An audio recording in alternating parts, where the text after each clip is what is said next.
Apakah Daniel Mananta mualaf? Tentu saja isu ini masih bergulir dan belum tentu kepastian kebenarannya. Namun orang Kristen yang tetap berpegang pada firman Tuhan, pasti imannya tak akan goyah. Saya yakin Daniel Mananta adalah orang yang imannya kuat kepada Tuhan. Walaupun persahabatan tentu saja bisa saja dengan siapa saja, termasuk dengan UAS. Apa yang firman Tuhan katakan supaya iman kita kuat? Tuhan Yesus berkata dalam Matius pasal yang ke-7 ayat 24, setiap orang yang mendengar perkataanku ini dan melakukannya, ia sama dengan orang yang bijaksana yang mendirikan rumahnya di atas batu. Kemudian turunlah hujan dan datanglah banjir, lalu angin melanda rumah itu, tetapi rumah itu tidak roboh sebab didirikan di atas batu. Tetapi setiap orang yang mendengar perkataanku ini dan tidak melakukannya, ia sama dengan orang yang bodoh yang mendirikan rumahnya di atas pasir. Kemudian turunlah hujan dan datanglah banjir, lalu angin melanda rumah itu, sehingga robohlah rumah itu dan hebatlah kerusakannya. Orang yang tidak melakukan apa yang Tuhan Yesus ajarkan atau Tuhan Yesus firmankan, Tuhan Yesus berkata bahwa dia seperti membangun rumah di atas pasir. Datang angin, datang badai, gelombang, rumah itu roboh. Tapi orang yang melakukan apa yang Tuhan Yesus ajarkan, apa yang Tuhan Yesus perintahkan, pasti imannya akan kokoh dan kuat meskipun dalam situasi apapun. Saya yakin apa yang dialami oleh sahabat kami Daniel Mananta yang diisukan mualaf, saya yakin dia punya iman yang kuat kepada Tuhan Yesus.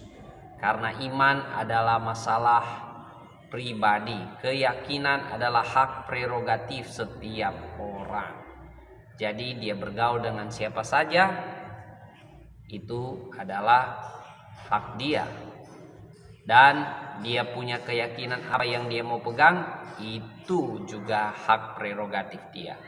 Tapi saya sebagai seorang yang beriman kepada Tuhan Yesus, yakin kalau Daniel Mananta berpegang pada ajaran Tuhan Yesus, pada firman Tuhan yang selama ini ditabur di dalam hatinya, pasti walaupun badai datang berkecamuk, silih berganti dalam kehidupannya, dia tetap akan kuat iman kepada Tuhan Yesus. Jadi apakah Daniel Mananta mualaf? Tentu saja yang sedang viral di dalam dunia netizen saat ini belum terbukti kepastiannya. Semua orang masih mengira-ngira, meraba-raba, dan saya yakin Daniel Mananta tidak semudah itu dia mengorbankan imannya. Biasanya orang itu meninggalkan Yesus bukan persoalan iman, tapi karena kawin, karena popularitas, karena kekuasaan, pekerjaan, jabatan, karena harta, karena tawaran-tawaran dunia. Pada umumnya seperti itu. Tapi tidak pernah ada orang meninggalkan Yesus karena masalah iman. Orang yang beriman kepada Yesus dengan sungguh-sungguh, seperti ini Tuhan Yesus katakan, kalau dia melakukan apa yang Tuhan Yesus ajarkan, maka dia seperti orang yang bijaksana. Dia orang yang membangun rumahnya di atas batu. Saya yakin seperti itu kalau orang berpegang pada firman Tuhan. Puji Tuhan, subscribe channel Pendeta Raymond Mantik, like dan share agar semakin banyak berdampak kepada orang-orang lain. Dan bunyikan lonceng notifikasi agar saudara menjadi orang yang pertama menerima konten-konten yang terbaru dari channel Pendeta Raymond Mantik. Dan Saya yakin dan percaya orang yang mencari kerajaan Allah dan kebenarannya pasti dimerdekakan. Dan orang-orang yang mau jadi murid Tuhan akan datang di channel Pendeta Raymond Mantik. Tuhan Yesus memberkati.